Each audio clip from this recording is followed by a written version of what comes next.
साक्षी राखेर एक हातमा कलम र अर्को हातमा न्यायरूपी तराजु लिएर विराजमान रहनुभएको निर्णायक मण्डल घुँडाकसी कम्मरकसी आजको यस दिमागी खेलको मैदानमा 101 प्रतिभाका साथ आफूलाई अवगत साबित गरी विजयको माला पहिरिने तब तयार मेरा प्रतिस्पर्धी मित्र एवं उपस्थित सम्पूर्ण महानुभावहरूमा म श्री थाङपादाप माध्यमिक विद्यालयको कक्षा 9 मा अध्ययनरत छात्रा अस्मिता भारतीको तर्फबाट स्वीकार्नुहोस् दीर्घकालीन एवं ज्ञान अभिवादन टक्राउँदछु।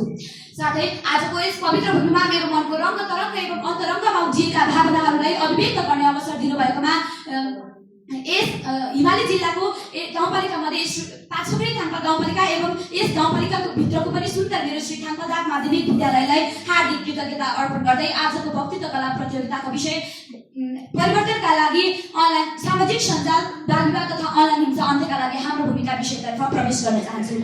आजको आधुनिक युगमा संसार छ त संसार छ भन्ने मान्यतालाई प्राथमिकतामा राखिएको छ। सामाजिक सञ्जालको सही उपयोग नहुनाका कारणले गर्दा विभिन्न प्रकारका समस्याहरू आइपर्छन् भने यसको सदुपयोग गर्ने हो भने भरपूर फाइदा लिन सकिन्छ। आजको डिजिटल युगमा सामाजिक सञ्जाल मानिसको जीवनको अभिन्न हिस्सा बनेको छ। दिक्क एकैतिर पुगेकी क्या हो दिक्क त मान्नु भएको छैन नि सभाध्यक्ष महोदय, दिक्क नमान्नुहोस् है, किनभने अब म विषयवस्तुको मिठो परिचय दिन चाहन्छु। वास्तवमा सामाजिक सञ्जाल भन्नाले इन्टरनेट प्रविधिमा आधारित डिजिटल माध्यम हो जसको प्रयोग विचार आदान प्रदान गर्न मात्र नभएर भर्चुअल संसारमा अन्तर्क्रिया गर्नका लागि प्रयोग गरिन्छ। आज सामाजिक सञ्जालले सिंहको संसारलाई नै एक गाउँको रूपमा परिणत गरेको छ। फेसबुक, मेसेन्जर, इन्स्टाग्राम, ट्विटर आदि यसका उदाहरणहरू हुन्। परिवर्तनका लागि सामाजिक सञ्जाल एक शक्तिशाली माध्यम हो जसको प्रयोग हामीले बुद्धिमत्तापूर्ण गर्नुपर्दछ। आजको आधुनिक युगमा विश्वभरका घटना तथा सूचनाहरूलाई सामाजिक सञ्जालको माध्यमबाट द्रुत गतिमा फैलाउन सकिन्छ। हामी सबैले भनेको सुनेको र थाहा भएकै कुरा हो। आजको 21औं शताब्दीको यो युग सामाजिक सञ्जालमा भर पर्ने युग हो अनि सूचनाको उत्कृष्ट राजमार्ग तथा विज्ञानले पस्किएको मिठो वरदानका रूपमा सामाजिक सञ्जाललाई लिने गरिन्छ। तर के यसका नकारात्मकताका बारेमा सबैले चेत पाएका छन् त? सामाजिक सञ्जाल सबैका लागि वरदान मात्र नभएर कसैका लागि अभिशाप पनि हो। त्यही अभिशापको अर्को रूप नै अनलाइन हिंसा हो। सारा संसारलाई सहन सक्ने सञ्जालले कुन्नी किन आफैलाई जेले जस्तो लाग्छ। हिजोले भोलिका लागि दिएको नासो आज गलाको पासो भने जस्तो लाग्छ। दबदबे छिपछिपे खेत जस्तो रमाइलो देखिने यो सञ्जाल आज मलाई तान्दै डोर्याउने दलदल जस्तो लाग्छ।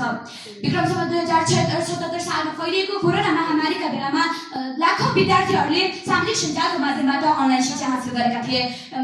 अनलाइन शिक्षाकै माध्यमबाट लन्डनमा रहेको एक्सफोर्ड विश्वविद्यालयको डिग्री नेपालमै बसेर हासिल गर्न सकिन्छ। विक्रम सम्वत 2078 साल असार 1 गते थिम्पूमा माछा फार्म सञ्चालन गरेर बसेका विष्णु भण्डारीले इन्द्रावती नदीमा भयानक बाढी आउँदैछ, किनारामा बस्नुहुने सम्पूर्ण मानिसहरू सुरक्षित स्थानतर्फ जानुहोला भनेर सामाजिक सञ्जालमा राखेको त्यो एउटा सूचनाले लाखौंको ज्यान बच्यो। के यही होइन त सामाजिक सञ्जालको परिवर्तनका लागि सामाजिक सञ्जालको सही सदुपयोग स्मरण गर्नु सभाध्यक्ष महोदय अवश्य पनि हो। सामाजिक सञ्जाल आविष्कार मात्र नभएर सोही र कल्पनाको संसार पनि बनेको छ, जहाँ आफ्ना पढाइ बनेका छन् भने केही पढाइ आफ्ना पनि बनेका छन्, जहाँ मानिसले वास्तविक जीवनमा नपाएको अप्राप्त खुसी बटुलेका छन्। आज समय बदलियो, परिस्थिति बदलियो, बदलियो रहन्छन्, तर हामी सबैले कमैले सोचेका थियौँ होला कि सामाजिक सञ्जालले हाम्रो जीवने तरिकाले बदल्छ भनेर, आफ्नो खुसी अरूमा खोज्न पर्ने परनिर्भरताको बानी लगाइदिन्छ भनेर। हजारौं क्लोज पारी इलन मस्कले छोडेको स्पेसशिपले कस्तो सन्देश दिन्छ भनेर पनि इन्टरनेटले बताएको छ। सिरियाका बच्चा आज विद्यालय गए कि डरका कारण घरमै ढुकेर बसेका छन् भन्ने कुराको पनि हामीले सजिलै थाहा पाउन सक्छौँ। मेरा भाइलाई मेरो भन्दा राम्रोसँग इन्टरनेटले युट्युबले कखरा सिकाउँछ।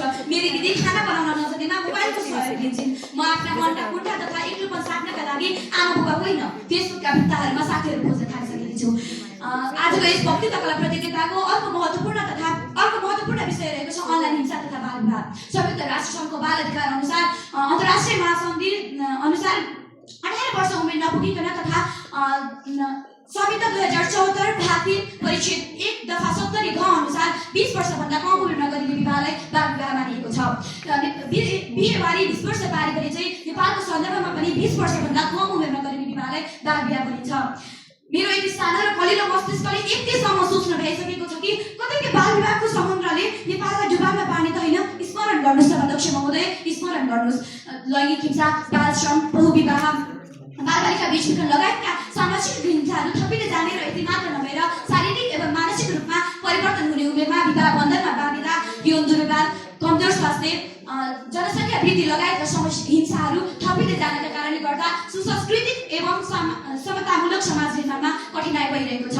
2014 जुलाई 22 मा बेलायतमा भएको बाल विवाह विरुद्धको उच्च स्तरको शिखर सम्मेलनमा नेपाल सरकारले 2020 सम्ममा नेपालबाट बाल विवाह अन्त्य गर्ने प्रतिबद्धता जाहेर गरेको थियो। तर के यसले विवाहमा लागू गर्न सकियो त? सकिएन। सभाध्यक्ष महोदय, आज बाल विवाह तथा लैङ्गिक हिंसाको पहुँच हेर्यो भने निकै नै माथिसम्म पुगेको छ। आज नेपालमा बाल विवाहको इतिहास कोट्यायो भने नि सभाध्यक्ष महोदय निकै नै गहिरो बन्दै गइरहेको छ। मेरी हजुरआमाले 12 वर्षको त्यो कलिलो उमेरमा विवाह बन्धनमा बाँधिनु भएको थियो। कारण केवल अशिक्षित तथा छोरीचेलीको रजस्वला चक्र सुरु हुनुभन्दा अगाडि विवाह बन्धनमा बाँधियो भने मृत्यु पश्चात उसको अभिभावक स्वर्गमा पुग्छ अनि धर्मको काम हुन्छ अरे। अब म कुनै पनि विडम्बना नगरिकन बाल विवाहको तथ्याङ्कलाई विस्तार गर्न जाँदैछु। 10 वर्ष उपर्दके काम विवाह नरकैमा गर्नुपर्छ अनि श्राप दिनुपर्छ लिने र दिने दुवै थरी भन्दै मन्त्र फलाक्ने पुरोहितहरूलाई खुदौ छोराका लागि वधु पाएपछि राम्रो रोजगारी अन्माउनु पर्छ। छोरीलाई स्वावलम्ब पारी छोरी स्याहार्न सक्ने भएपछि सारी छोराका आएपछि झ्यापदारी बेहेवारी विस्पर्श पारी भन्दै बाल विवाह सम्बन्धीको गलत अवधारणालाई न्यूनीकरण गर्न सकिन्छ। बाल विवाह तथा अनलाइन हिंसाको न्यूनीकरण गर्नका लागि हामीले आफ्नो निजी जानकारीहरू कसैले सेयर गर्नु हुँदैन। सकारात्मक एवं सम्मानजनक व्यवहार गर्नुपर्छ। बालबालिका तथा अभिभावकलाई इन्टरनेटको सही सदुपयोग गर्न सिकाउनुपर्छ अनि सरकारले पनि यसका लागि केही योगदान गर्नुपर्दछ।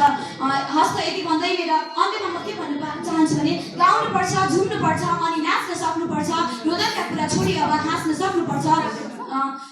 कति गर्नु ती विगत र भविष्यका कुराहरू अङ्गाल्दै वर्तमानलाई अब यसैमा बाँच्न सक्नुपर्छ भन्दै मेरा केही महत्त्वपूर्ण बनाएरै 7 मिनटसम्म धैर्यतापूर्ण सुनिदिनु भएकोमा यहाँहरू सम्पूर्णमा हार्दिक धन्यवाद ज्ञापन गर्दै अहिलेलाई म यस मञ्चबाट बिदा हुन चाहन्छु। हस्त, धन्यवाद।